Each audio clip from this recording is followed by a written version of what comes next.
Gas agency के बाहर board लगा होता है स्टॉक खत्म है, लेकिन वही सिलेंडर रात के अंधेरे में 2000 से 2500 रुपए में ब्लैक में बिक रहा है। जहां संकट आता है वहां एक और चीज जन्म लेती है जिसको हम कालाबाजारी कहते हैं। कि आखिर यह संकट क्यों आया?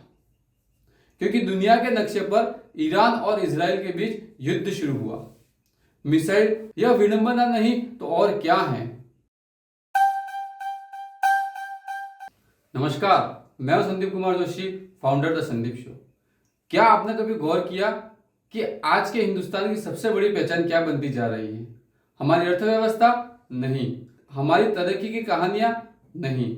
आज के हिंदुस्तान की सबसे बड़ी पहचान बन चुकी है कतार। स्कूल में एडमिशन के लिए कतार, अस्पताल में इलाज के लिए कतार, रेलवे स्टेशन पर टिकट के लिए कतार। कभी नोटबंदी आई तो कतार, अभी कोविड आया तो कतार, और आज गैस संकट आया तो फिर वही कतार।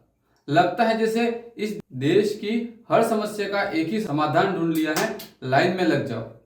लेकिन सबसे बड़ा सवाल यह है कि जिस देश के हाथ में 5G स्मार्टफोन है, उसी देश में एक गरीब और मिडिल क्लास आदमी 14 किलो का गैस सिलेंडर कंधे पर उठाकर लाइन में क्यों खड़ा है?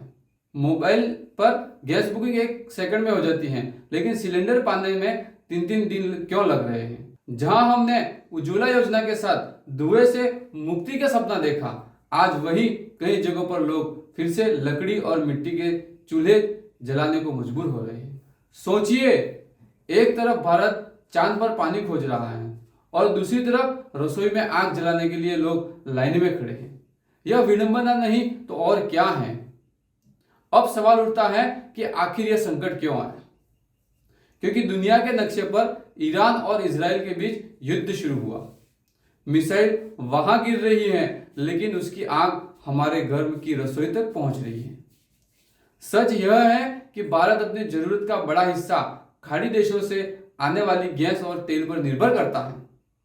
जब समुद्री रास्ते रुकते हैं, जहाज रुकते हैं, तो सप्लाई रुक जाती है, और जब सप्लाई रुकती है तो सबसे पहले असर पड़ता है आम आदमी की रसोई पर। लेकिन कहानी यहां खत्म नहीं होती है। जहां संकट आता है वहां एक और चीज जन्म लेती है जिसको हम कालाबाजारी कहते हैं। गैस एजेंसी के बाहर बोर्ड लगा होता है स्टॉक खत्म है, लेकिन वही सिलेंडर रात के अंधेरे में 2000 से 2500 रुपए में ब्लैक में बिक रहा है। यह सिर्फ गैस का संकट नहीं, यह हमारे सिस्टम की कमजोरी का आईना है। और सबसे ज्यादा पीड़ित कौन है? न अमीर न सबसे गरीब। सबसे ज्यादा फंसता है मिडिल क्लास। अमीर आदमी ब्लैक में खरीद लेता है, गरीब मजबूरी में लकड़ी जला लेता है, लेकिन मिडिल क्लास आदमी अपनी इज्जत और जरूरत के बीच फंस जाता है। यह दफ्तर जाए या गैस की लाइन में खड़ा हो, बच्चों की फीस भरे या ब्लैक में सिलेंडर खरीदे। कई पिता रात के 2 बजे लाइन में खड़े हैं ताकि सुबह बच्चों का टिफिन बन सके। सोचिए, क्या यही डिजिटल इंडिया की तस्वीर है?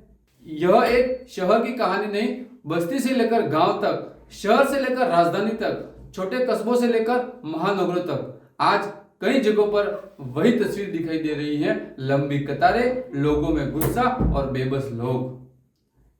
यह वही देश है जो दुनिया को विश्व गुरु बनने का सपना दिखा रहा है। लेकिन जब तक हमारी दाल रोटी विदेश के जहाजों पर निर्भर रहेगी, तब तक यह सपना सिर्फ और सिर्फ अधूरा ही रहेगा। सरकार से सवाल भी जरूरी है और समाधान भी। अगर संकट है तो जमाखोरों पर सख्त कार्रवाई क्यों नहीं?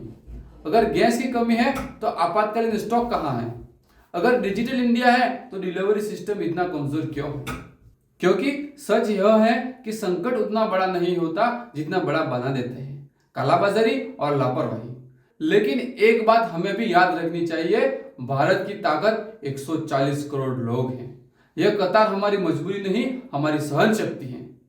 उम्मीद यह है कि आने वाले समय में हिंदुस्तान की पहचान कतार नहीं बल्कि तरक्की बने, जहां कतारें राशन और गैस के लिए नहीं बल्कि अवसर और तरक्की के लिए लगे। लेकिन एक बात और समझनी होगी, जब भी देश में कोई संकट आता है, सबसे पहले उसकी मार आम आदमी पर पड़ती है। न बड़े उद्योगपति की रसोई ठंडी होती है, न बड़े घरों में चूल्हा बुझता है। सबसे पहले परेशानी झेलता है वही आम आदमी जो सुबह मेहनत करता है और शाम को अपने बच्चों के लिए 2 वक्त की रोटी लेकर आता है। इसीलिए सवाल सिर्फ गैस का नहीं, सवाल उस व्यवस्था का है जिसमें संकट आते ही सबसे कमजोर आदमी सबसे ज्यादा पीड़ित हो जाता है। हालांकि वर्तमान में सरकार का यह भी कहना है कि घरेलू उपयोग के लिए गैस पर्याप्त मात्रा में उपलब्ध है और लोगों को घबराने की या हतोत्साहित होने की आवश्यकता नहीं है। तब तक मुस्कुराते रहिए, क्योंकि फिलहाल हम उस देश में रहते हैं जहां उम्मीद बहुत बड़ी है, लेकिन यह हकीकत यह है कि हम अब भी कतार में खड़े हैं, क्योंकि हम हिंदुस्तानी हैं। आप अपनी राय कमेंट बॉक्स में जरूर लिखें, वीडियो को लाइक करें, शेयर करें और हमारे चैनल को सब्सक्राइब जरूर करें और हमारे WhatsApp channel the Sandeep show को जरूर फॉलो करें। आप सभी का इतना प्यार और सम्मान देने के लिए धन्यवाद।